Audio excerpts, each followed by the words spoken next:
And I had this thing in my head, it was like, when you see Blizzard on the piano and he's like 15 and it's like, I never even knew what a piano was, you know, I was like, totally, you know what I mean? So it's like, and I, you know, if I'd grown up in Manchester, because I grew up in a place where no one raps, like one person raps, and I didn't speak to him until I was like 24.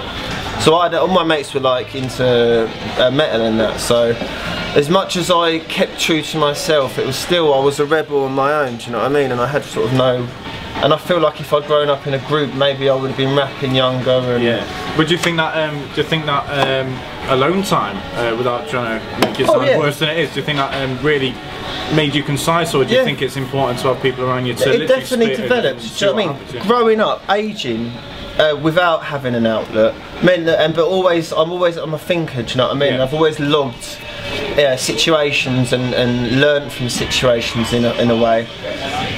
So when I had this opportunity, it was like, right, I can draw back to 2-3 years ago when I was doing that and that happened and get it all out. Whereas if the younger guys that are growing up on camera, everything's there fresh.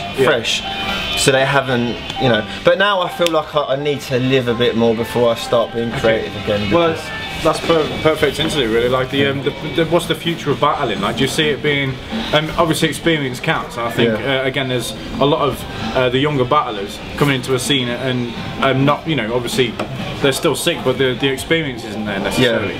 Do you think that's going to affect how the future comes, or is there going to be more sort of concept battles? Is there, could we get, in theory, a piano battle, for example? You know, I mean, I've said to sort of, when you've got guys like Villain and that, and they get built up so quickly, and I say don't build them up, because it's all, for me, I watch wrestling shoot interviews and stuff like that, and about the business. Really, I'm really keen on it, and there's a lot of parallels in terms of we're entertainers, but it's still got that sport element to it. It's still that competition.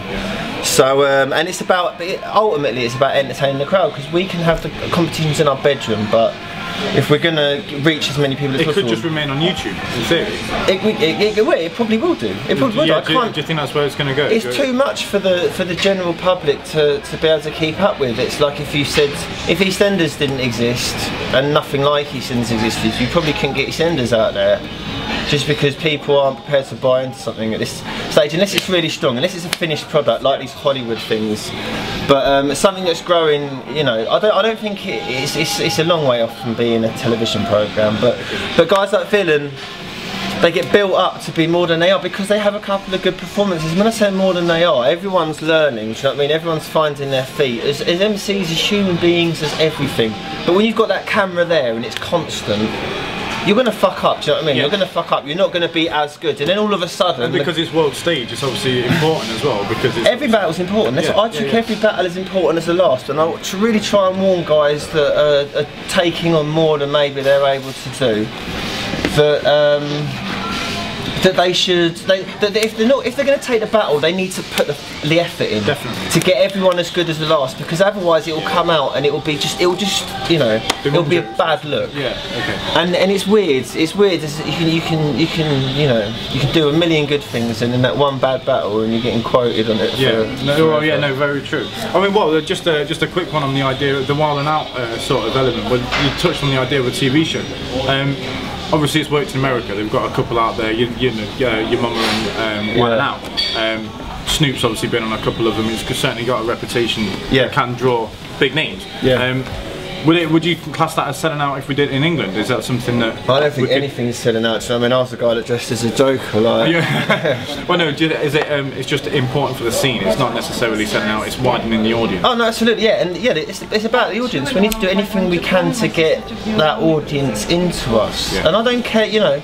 At the end of the day, as long as it's battling, it's battling. It's always, it doesn't matter how it's formatted, if it is going to progress.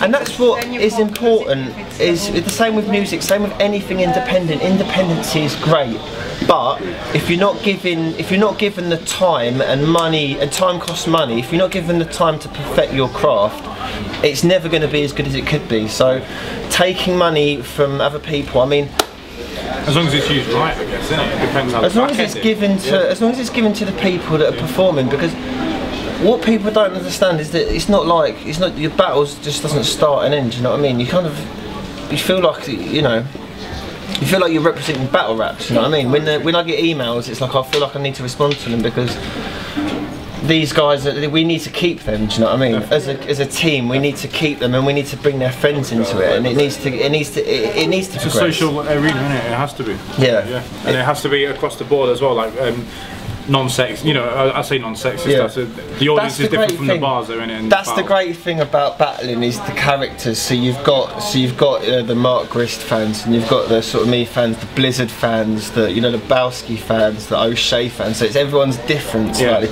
Even if it's just where you're from in the country, it's still your guide. You know what I mean? Yeah, definitely. Nice and amazing. Yeah, but I think that until we get, I'm not going to go into it. No, that's alright. Well, you just named like 4 of my favourite battlers, let alone 4 people who have very interesting personas on stage. Yeah. Do you think, how important do you think the alter ego is, 1 within battling, 2 within the separation of real life, as it were, and battle life? Yeah, definitely. Like I put a Facebook status the other day saying I did a little skip in my job the other day. And I remembered I hadn't pretended to be gay, and there wasn't. I'd never made a conscious decision because I was doing it before. It was a little character I'd developed because it comes from maybe it's protecting yourself sort of from a young age. Characterisation has always fascinated me anyway because it's like you're taking characteristics, you're taking something and blowing it up and making it more extreme. It's a caricature. Definitely. And extreme. It's just kind of. It's always been like if I'm going to do this, I'm going to do this right type thing. So it's like. I developed this character before battling, but then the pictures were there. The pictures were explainable. I was in Australia, do you know what I mean? I was like part of the entertainment team getting people out. I'm a natural extrovert anyway, so... You're going to put a dress on. Stick the dress on, do you know what I mean? But then I decided that was unavoidable. I didn't want to avoid it, do you know what I mean? I knew it was going to be beneficial. You may as well face it, and embrace it, isn't it? Yeah. So I built the character up, but then you get to the stage where it's like you're at an event and literally all you need to do to make a room full of people laugh is go like that, do you know what I mean? Like when someone says your name and then you go like that and it gets a reaction, so it's just easy then, do you know what I mean? And then when that's easy you can start concentrating on other aspects of your performance.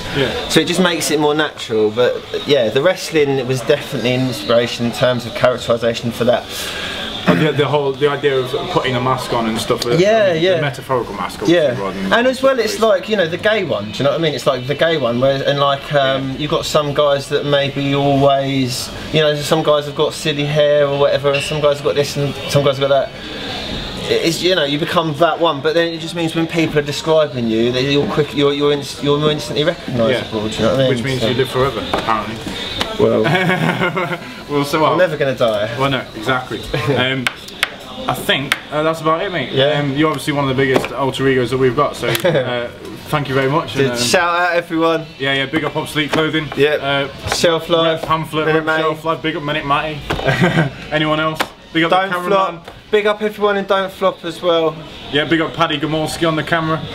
And all the other battle leagues as well. Let's big up Barmageddon. Let's big up Jump Off, Wrapped in Wire, Epic Bars, R.I.P. Mosh Team. Everyone in Battle Rap that's doing it big because it's it's a team effort and we're all putting the work in. So